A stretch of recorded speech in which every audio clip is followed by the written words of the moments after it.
I'm interested in creating images that sort of like walk the thin line between tricking the viewer to a certain degree, but also having enough information to give them the possibility to figure out what's going on. I'm mostly doing this because I think those are the kind of images that like stop the viewer when they are like basically going through their feed. It's like creating images that they are sort of familiar with, or where they see something that they could know or like believe in, but it's just something that's a little off that makes them potentially engage with the image.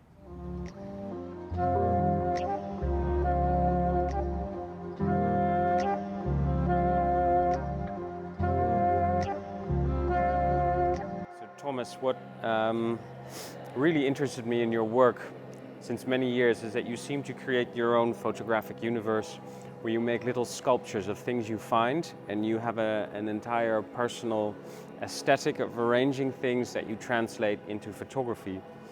And what strikes me in this project is that you seem to have reversed the process.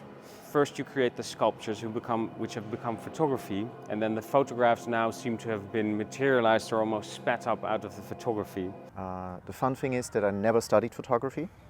I studied conceptual art at the class of Brigitte Kobans in Vienna at the University of Applied Arts. And I figured out that photography would be a way to like share my art by back then just photographing my sculptures and be able to like engage with other people online worldwide.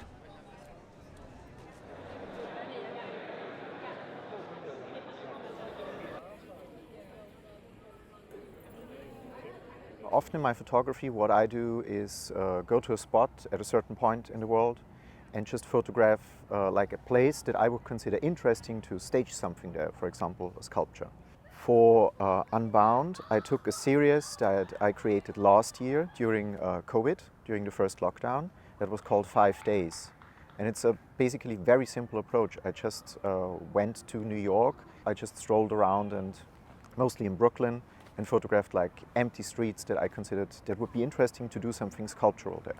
Then I went back to the studio, created sculptural interventions and photographed those. And this was, it's just like a small series. And the entire concept behind it is that it should carry as a functioner that, of course, it cannot achieve the exact same thing that happens in the images because it's physical objects, but there should be like enough points where you look at the stuff and you're like, this is just off. It's not functioning the way a conventional cardboard box would function. And in that sense, it's also an opposite of a photograph, which is still and captures something or a moment that is set forever. And this is something that can be reproduced in a certain sense in a different setting, but it will never be exactly the same. Correct.